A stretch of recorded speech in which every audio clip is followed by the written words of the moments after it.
ഹരിതം T V ചാനലിലേക്ക് എല്ലാ പ്രേക്ഷകർക്കും സ്വാഗതം. ഇന്ന് വിചിന്തനം ചെയ്യുന്നത് ശനിയുടെ വക്രഗതിയെക്കുറിച്ചാണ്. 2026 ജൂലൈ മാസം 27-ാം തീയതി മുതൽ ഡിസംബർ മാസം 11-ാം തീയതി വരെയാണ് ശനി വക്രഗതിയിൽ സഞ്ചരിക്കുന്നത്. ഇതുമൂലം മീനം രാശിക്കാരായിരിക്കുന്ന പൂർട്ടാതി, ഉത്രട്ടാതി, രേവതി നക്ഷത്രക്കാരെ കുറിച്ചാണ് ഇന്ന് വിചിന്തനം ചെയ്യുന്നത്. മീനം രാശിക്കാരായിരിക്കുന്ന ഈ നക്ഷത്രക്കാർക്ക് പല വിധത്തിലുമുള്ള കഷ്ടതകൾ ശനിയുടെ രാശി സ്ഥിതി കൊണ്ട്, അതായത് ജന്മത്തിൽ 7.5 ശനി സഞ്ചരിക്കുന്ന സമയമാണല്ലോ ഇപ്പോൾ ഈ മീനം രാശിക്കാരായിരിക്കുന്ന പൂർട്ടാതി, ഉത്രട്ടാതി, രേവതി നക്ഷത്രക്കാർക്ക് വളരെ അധികം പല വിധത്തിലും കഷ്ടതകൾ അനുഭവിച്ചു കൊണ്ടിരിക്കുന്ന ഒരു നക്ഷത്രക്കാരാണ്. എന്നാൽ ശനി വക്രത്തിൽ സഞ്ചരിക്കുന്നതോടുകൂടി ശനിയുടേതായ ദോഷങ്ങളൊക്കെ മാറുന്നു. വക്രത്തിൽ സഞ്ചരിക്കുന്ന ഗ്രഹങ്ങൾ ദോഷത്തെ കൊടുക്കുകയില്ല, പ്രത്യേകിച്ച് പാപഗ്രഹങ്ങൾ. അത് നല്ല ഫലങ്ങളാണ്, ഇരട്ടി ഫലങ്ങൾ തരും എന്നാണ് പറയുന്നത്. വക്രത്തിൽ സഞ്ചരിക്കുമ്പോൾ ഇരട്ടി ശക്തിയാണ്, അത് ശുഭകാരിയായി മാറുകയും ചെയ്യും. അങ്ങനെ നോക്കുമ്പോൾ ശനി വളരെയധികം അനുഗ്രഹങ്ങൾ ചൊരിയും. നമ്മൾ കേട്ടിട്ടില്ലേ, ശനി ദശയിലും ശനിയുടെ, അതായത് കണ്ടകശനിയിലും 7.5 ശനിയിലുമൊക്കെ പല വിധത്തിലുള്ള നേട്ടങ്ങൾ ഉണ്ടായിട്ടുള്ള വ്യക്തികൾ, വീട് വെക്കുക, വിവാഹം നടക്കുക, ജോലി കിട്ടുക, അങ്ങനെ നിരവധി ഭാഗ്യാവസ്ഥകൾ ശനി തരും. സത്യസന്ധതയോടുകൂടി, കൃത്യനിഷ്ഠയോടുകൂടി സേവന രംഗത്തായാലും വിദ്യാഭ്യാസ രംഗത്തായാലും ഒക്കെ, പഠിക്കുന്ന കുട്ടികളായാലും ജോലി ചെയ്യുന്നവരായാലും ഏത് രംഗത്ത് ജോലി ചെയ്യുന്നവരും കൃത്യനിഷ്ഠയോടുകൂടി ചെയ്താൽ ഈ ശനിയുടെ വക്ര സ്ഥിതി മൂലം നല്ല പുരോഗതികൾ വന്നു ചേരും. അത് ഓരോരുത്തരും ആഗ്രഹിക്കുന്ന രീതിയിൽ അവരവർ ഏർപ്പെടുന്ന രംഗവുമായി ബന്ധപ്പെട്ടാണ് വിജയങ്ങൾ വന്നു ചേരുക. എല്ലാ രംഗങ്ങളെക്കുറിച്ച് നമുക്ക് പറയാൻ പറ്റുകയില്ലല്ലോ. അങ്ങനെ നോക്കുമ്പോൾ നമ്മൾ ഓരോരുത്തരും വിവിധങ്ങളായ പരസ്പര ബന്ധമില്ലാത്ത കാര്യങ്ങൾക്കൊക്കെ ആയിരിക്കാം ഓരോരുത്തരും ഒരാൾ ചെയ്യുന്ന, അതായത് ഈ നക്ഷത്രക്കാർ ഒരാൾ ചെയ്യുന്ന തൊഴിലായിരിക്കുകയില്ല വേറൊരാൾ ചെയ്യുന്നു. അങ്ങനെ ഓരോ രാജ്യത്തും ഓരോ ദൂരദേശത്തൊക്കെ ഉള്ളവരെ ഒക്കെ ഉദ്ദേശിച്ചാണ് ഈ പറയുന്നത്. ആരോഗ്യപരമായിട്ട് പല രീതിയിലും ബുദ്ധിമുട്ടുകൾ അനുഭവിക്കുന്ന ഒരു വൻ ജനാവലി തന്നെ ഉണ്ട് ഈ മീനം രാശിക്കാർ ഇപ്പോൾ. എന്നാൽ അതിനൊക്കെ ഒരു മാറ്റം വന്ന് ചികിത്സകളൊക്കെ ഫലിക്കുന്നതിനും അതുപോലെ തന്നെ നല്ല രീതിയിൽ ആരോഗ്യം മെച്ചപ്പെടുക, മനസ്സിന് ഒരു ഉന്മേഷം ഉണ്ടാകുക, ശരീരത്തിനൊരു ഉന്മേഷം വർദ്ധിക്കുക, മുഖത്തിനും ഒക്കെ ഒരു തേജസ് വർദ്ധിക്കുക, അങ്ങനെയൊക്കെ ഉണ്ടാകാം. ശനി ബാധിച്ചു കഴിഞ്ഞെന്നാൽ വളരെ അലസപ്രകൃതമായ ശരീരവും മനസ്സുമൊക്കെ ആയിരിക്കും. അതിന് ഒരു മാറ്റങ്ങൾ വന്ന് ഉന്മേഷം വന്നു ചേരുക, അങ്ങനെയൊക്കെ വന്നു ചേരുവാൻ യോഗമുണ്ട്. അത് ശനിയുടെ വക്രഗതി കൊണ്ട് മാത്രം പറയുന്ന ഒരു കാര്യമല്ല. മറ്റ് ഗ്രഹങ്ങൾ സപ്പോർട്ടീവായിട്ട് നിൽക്കുക കൂടി ചെയ്യുമ്പോഴാണ് കൂടുതൽ അനുഗ്രഹങ്ങൾ വന്നു ചേരുക. മീനം രാശിക്കാരെ സംബന്ധിക്കുന്നിടത്തോളം മറ്റ് ഗ്രഹങ്ങളും അനുഗ്രഹ വർഷം ചുരിഞ്ഞു നിൽക്കുന്ന ഒരു ഉത്തമമായ ഒരു സമയമാണ് ഈ വക്രസ്ഥിതിയുടെ കാലം കൊണ്ട് കാണുന്നത്. പ്രധാനമായിട്ട് ഞാൻ നേരത്തെ പറഞ്ഞല്ലോ, രക്തകാരകൻ കൂടിയായിരിക്കുന്ന ആ തേജസ്സിൻ്റെയും ഓജസ്സിൻ്റെയും ഒക്കെ ഗ്രഹമായ ചൊവ്വാഗ്രഹം പൂർണ്ണ ബലവാനായിട്ട് സുഖസ്ഥാനത്ത് വന്നിരിക്കുന്നു. അങ്ങനെ നോക്കുമ്പോൾ തേജസ്സിൻ്റെയും ഓജസ്സിൻ്റെയും പ്രസിദ്ധിയുടെയും കലയുടെ കാരകനും ദാമ്പത്യകാരകനും വാഹനകാരകനും ഗൃഹത്തിൻ്റെ കാരകനുമായിരിക്കുന്ന ശുക്രൻ പ്രബലനായിട്ട് വരുന്നു. അങ്ങനെയൊക്കെ നോക്കുമ്പോൾ പൊതുവെ നന്നായിരിക്കും.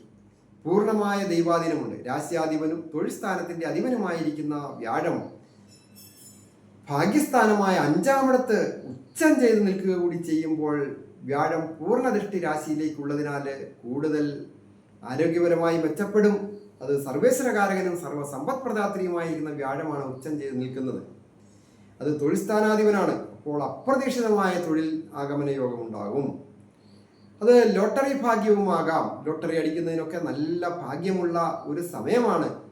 അത് ലോട്ടറി മാത്രമല്ല, ജീവിത പങ്കാളിയുമായി ബന്ധപ്പെട്ടോ സ്വന്തം കുടുംബവുമായി ബന്ധപ്പെട്ടോ ഓഹരികൾ വന്നു ചേർന്ന് നല്ലൊരു തുക, അതൊക്കെ ഉള്ളവർക്കല്ലേ സാധിക്കുള്ളൂ. എല്ലാവർക്കും ഓഹരി ഒന്നും കിട്ടാനില്ലാത്ത പാവപ്പെട്ടവരോ അല്ലെങ്കിൽ സാമ്പത്തികമായിട്ട് ഭൂസ്വത്തൊന്നും ഇല്ലാത്തവർക്ക് അത് ബാധകമല്ല. എങ്കിലും കിട്ടാതെ കിടന്ന ഭൂസ്വത്തുകളൊക്കെ കിട്ടുക, ലോട്ടറി അടിക്കുക, കുറഞ്ഞ പലിശയ്ക്ക് ലോൺ ശരിയായി കിട്ടുക, അത് വെച്ച് പ്രവർത്തിക്കുക വഴി നല്ല മികച്ച രീതിയിൽ പ്രവർത്തന രംഗവുമായി ബന്ധപ്പെട്ട തൊഴിൽ രംഗത്ത് അഭിവൃദ്ധി വന്നു ചേരുവാൻ പോകുന്നു.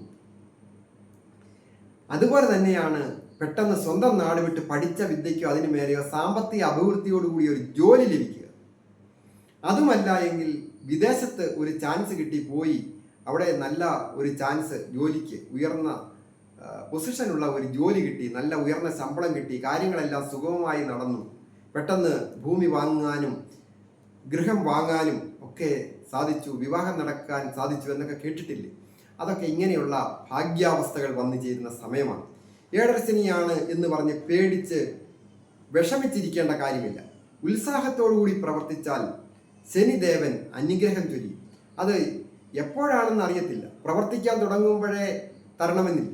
ഒരുപാട് കഷ്ടതകളും ആദ്യമൊക്കെ പല നഷ്ടങ്ങളും, ശാരീരിക ബുദ്ധിമുട്ടുകളും മാനസിക ബുദ്ധിമുട്ടുകളും, അതുപോലെ തന്നെ ശത്രുക്കൾ പരാജയപ്പെടുത്തിയേക്കാം. ആ പരാജയത്തിൽ നിന്ന് ഉയർത്തെഴുന്നേറ്റ് വിജയത്തിൻ്റെ പടവുകൾ ചവിട്ടിക്കയറുവാൻ ശനി സഹായിക്കും. അങ്ങനെ അനുഗ്രഹം തരുന്ന ഒരു ഗ്രഹമാണ് ശനിഗ്രഹം. അത് സേവനത്തിൻ്റെ ഗ്രഹമാണ്, ത്യാഗത്തിൻ്റെ ഗ്രഹമാണ്, കഷ്ടപ്പാടിൻ്റെ ഗ്രഹമാണ്, പക്ഷേ വിജയത്തിൻ്റെയും ഗ്രഹമാണ്, മറ്റുള്ളവരെ സ്നേഹിക്കുന്ന ഗ്രഹമാണ്, സഹായം ചെയ്യുന്ന ഗ്രഹമാണ്, സേവന സന്നദ്ധനാണ്, ത്യാഗം സഹിക്കാൻ സന്മനസ്സുള്ളതാണ്.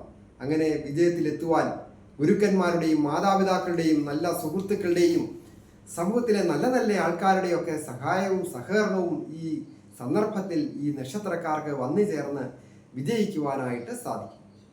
ദമ്പതികളായിട്ടുള്ളവർക്കും ഐശ്വര്യപൂർണമായ കാലം. പാരമ്പര്യമായ രീതി അനുസരിച്ച് ഏജ് ഓവറായിട്ട് നിൽക്കുന്ന യുവതി യുവാക്കൾക്കായാലും ഒരു വിവാഹം വന്ന് വാക്കാകുവാനൊക്കെ ഉത്തമമായ സമയമാണ്. തൊഴിൽ രംഗത്ത് അഭിവൃദ്ധികൾ വന്നു ചേരും. തൊഴിൽ സ്ഥാനാധിപനാണ് ഉച്ചം ചെയ്ത് നിൽക്കുന്നത്.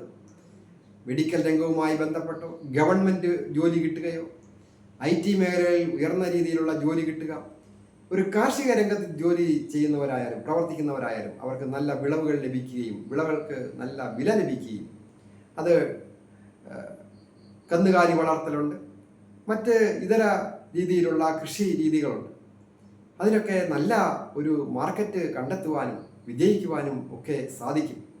അങ്ങനെ നിരവധി കാര്യങ്ങളുണ്ട്. വാഹന സംബന്ധമായ കാര്യങ്ങളുണ്ട്. Architects, interior designers, exterior designers, വാഹനവുമായുള്ള ഡിസൈനിങ് ചെയ്യുന്നവര്, ഹോം നേഴ്സായിട്ട് ജോലി ചെയ്യുന്നവര്, ബ്യൂട്ടി പാർലർ നടത്തുന്നവര്, അങ്ങനെ നിരവധിയായ തൊഴിലുകൾ ചെയ്യുന്നവർക്ക് അഭിവൃദ്ധികൾ വന്നു ചേരും. അത് തീരദേശവുമായി ബന്ധപ്പെട്ട മത്സ്യബന്ധനവും വ്യാപാരവും വിപണനവുമായി ബന്ധപ്പെട്ട ജോലികളൊക്കെ ചെയ്യുന്നവര്, ബോട്ടൊക്കെ ഉള്ളവർ, അവർക്കൊക്കെ നല്ല വിജയങ്ങളൊക്കെ കിട്ടേണ്ട ഒരു നല്ല സമയമാണ്.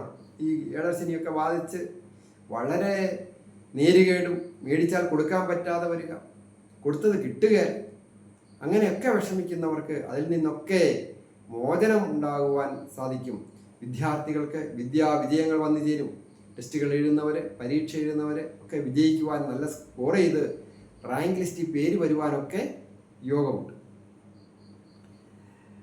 ഞാൻ ഹരികുമാർ, ദേവി ജ്യോതിഷാലയം, കാവുംപടി, മണർകാട്, കോട്ടയം.